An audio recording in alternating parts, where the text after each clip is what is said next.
Hello 10th, I am your teacher Ruchi Agarwal in my maths channel maths with Ruchi में chapter 6 कर रहे हैं। अभी हम एक्सरसाइज 6.3 का इंट्रोडक्शन स्टार्ट करेंगे आज से।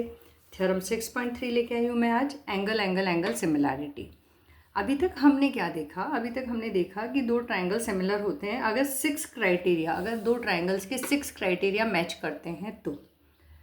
दैट मीन्स अगर एक एंगल दूसरे ट्राइंगल के एंगल से इक्वल है, फिर सेकेंड एंगल भी इक्वल हो दूसरे ट्राइंगल के, और तीसरे ट्राइंगल के ट्राइंगल का तीसरा एंगल भी इक्वल हो।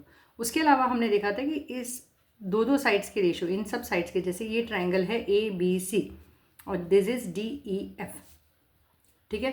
तो A B upon D E equal हो B C upon E F के और A C upon D F के। तो ये 6 क्राइटेरियाज अगर फॉलो हो रहे हैं तो हम कहते हैं कि दो ट्राइंगल सिमिलर हैं। बट अब हम करेंगे कुछ थ्योरम्स, उसमें आपको 3 क्राइटेरियाज चेक करने पड़ेंगे। जैसे जो फर्स्ट थ्योरम है एंगल एंगल सिमिलैरिटी, ठीक है, एंगल एंगल एंगल सिमिलैरिटी, उसमें अगर दो ट्राइंगल्स के तीनों एंगल्स, किसी एक ट्राइंगल के तीनों एंगल्स किसी दूसरे ट्राइंगल के तीनों एंगल्स के इक्वल है तो हम कह सकते हैं वो ट्राइंगल सिमिलर है, ठीक है।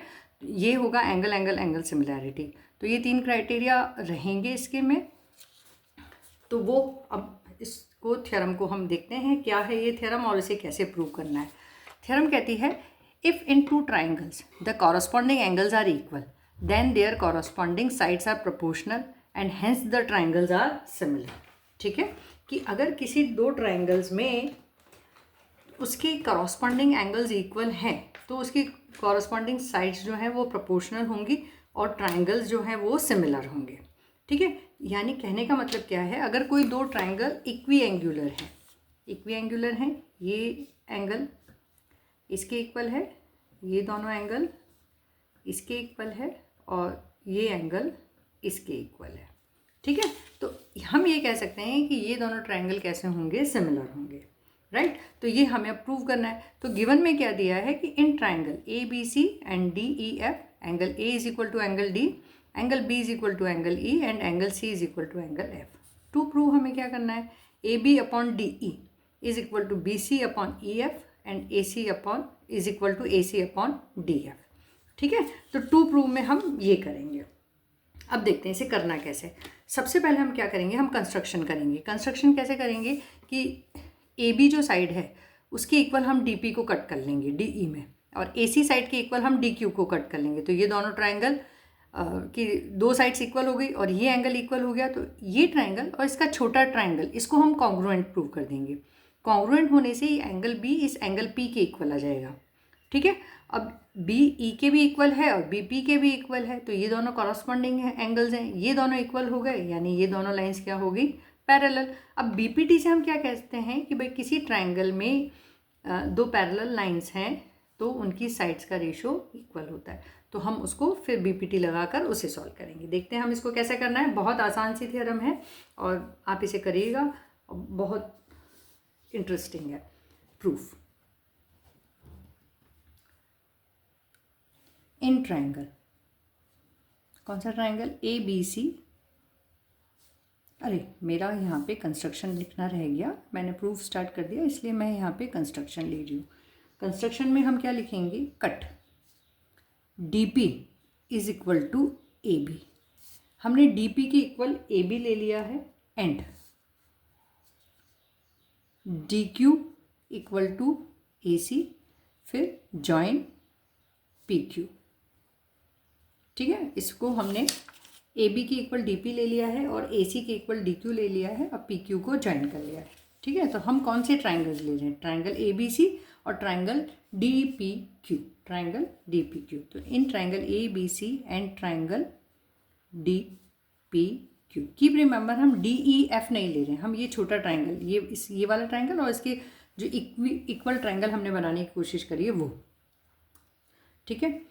उसमें क्या हुआ देखो, A B is equal to D P, कैसे, फ्रॉम कंस्ट्रक्शन, बाय कंस्ट्रक्शन, ठीक है।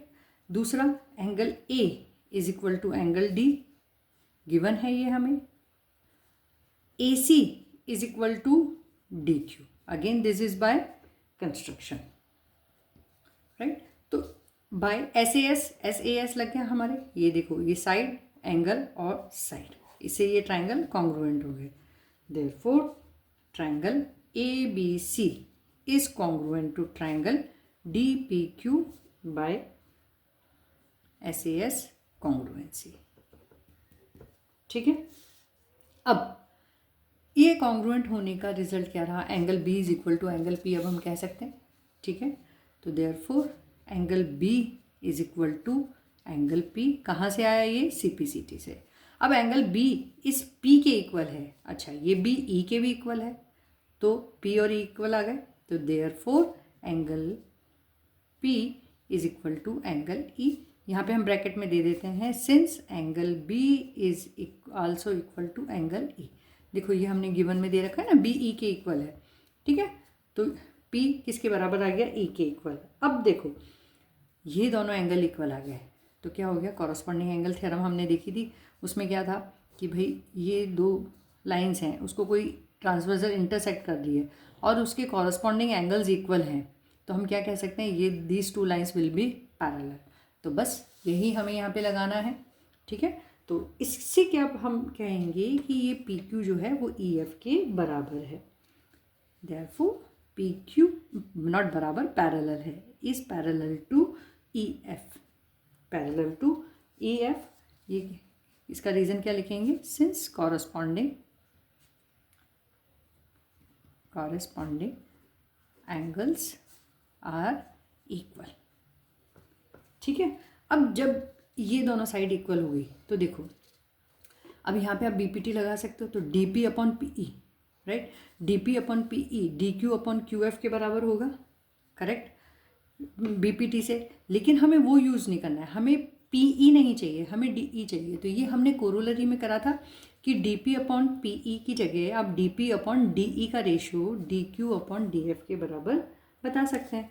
तो देयरफॉर इसी से हम कंक्लूजन निकालेंगे, DP upon DE is equal to DQ upon DF। ठीक है, ये हमने कहाँ से निकाला, बाय BPT। ये BPT के एक्चुअली हमने कोरोलरी से लिया है। ठीक है, आप यहाँ पे मेंशन भी कर सकते हो, पहले DP अपॉन PE लिख के और फिर वैसे भी कर सकते हो, और ऐसे डायरेक्टली लिखोगे तो भी चलेगा।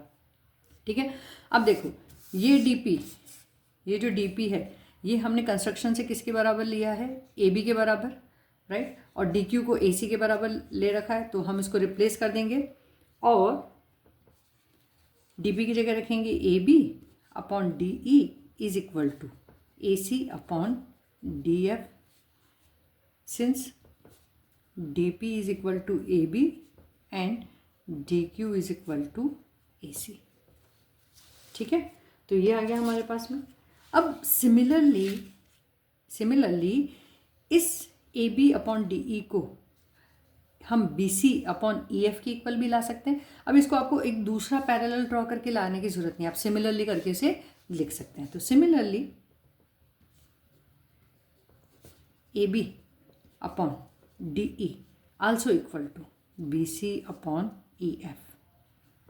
ठीक है, BC अपॉन EF। देयरफॉर अब ये सब आपस में इक्वल हो गए, तो इन सभी साइड्स का रेशो हमारे पास में इक्वल आ गया।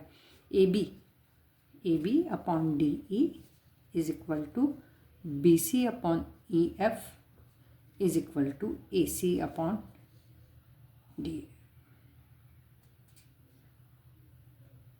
हाँ AC अपॉन DF। ठीक है, तो हमको यही बताना था। अब हमने दोनों चीज़ें बता दी, अब हम क्या लिखेंगे कि भाई हमने सारे एंगल्स भी इक्वल बता दिए, साइड की रेशो भी इक्वल बता दी, तो हम कह सकते हैं दोनों ट्राइंगल सिमिलर हैं 10। अब हम क्या लिखेंगे, 10 angle A is equal to angle D, angle B is equal to angle E, angle C is equal to angle F and sides के रेशो इक्वल आ गए। AB upon DE is equal to BC upon EF is equal to AC upon DF. So, triangle ABC is similar to triangle DEF. ये इतना आसान था। ठीक है, तो अभी हमने क्या किया, जब हम थ्योरम्स बनाते हैं तो हम क्या करते हैं, हमारा जो स्टार्टिंग में जो हमने बेसिक समझा था कि भाई सारी साइड्स और का रेशियो इक्वल होना चाहिए और सारे एंगल्स इक्वल होने चाहिए, दोनों ट्रायंगल्स के सब एंगल्स इक्वल होने चाहिए, तो हम कहेंगे ये ट्रायंगल सिमिलर है। अब हमने क्या किया, प्रूव कर दिया थ्योरम्स के थ्रू, इस थ्योरम 6.3 के थ्रू या एंगल सिमिलैरिटी के थ्रू कि भाई जो दो ट्रायंगल हैं वो अगर उन दोनों ट्रायंगल के सारे एंगल इक्वल हैं, यानी ये दोनों ट्रायंगल अगर इक्वी एंगुलर हैं, तो ये ट्रायंगल्स कैसे होंगे, सिमिलर होंगे। ये ट्रायंगल्स कैसे होंगे, सिमिलर होंगे। ठीक है, तो ये हो गई हमारी थ्योरम 6.3 एंगल सिमिलैरिटी। इसमें एक और चीज़ है, अब इसी से एक और चीज़ ड्राइव होती है कि अगर किसी दो ट्रायंगल्स के दो एंगल्स अगर आपस में इक्वल हैं तो भी वो ट्रायंगल सिमिलर होंगे। जैसे ये एंगल इसके इक्वल आ गया, ये एंगल इसके इक्वल है, तो भी ये दोनों ट्रायंगल सिमिलर होंगे। क्यों? क्योंकि तीनों ट्रायंगल्स का तीनों एंगल्स ऑफ किसी भी ट्रायंगल के तीनों एंगल्स का सम कितना होता है, 180 डिग्री होता है। ठीक है, तो ये दोनों इक्वल हैं तो फिर ये थर्ड एंगल भी ऑटोमेटिकली इक्वल होगा। तो इसलिए आप अगर किसी ट्रायंगल दो ट्रायंगल्स में आपको दो एंगल्स भी इक्वल दिए हैं तो भी आप उसको एंगल सिमिलैरिटी के क्राइटेरिया से उसको सिमिलर बता सकते हैं। ठीक है, तो आप इसको भी डायरेक्टली यूज़ कर सकते हैं। एंगल सिमिलैरिटी एक इसी की कोरोलरी है, राइट। तो आप जैसे ये एंगल सिमिलैरिटी है उसी तरह से आप एंगल सिमिलैरिटी भी यूज़ कर सकते हैं। ठीक है, आज का हमारा इस वीडियो में हम इतना रखते हैं। नेक्स्ट वीडियो में मिलेंगे नेक्स्ट थ्योरम के साथ में। Till then bye bye everybody.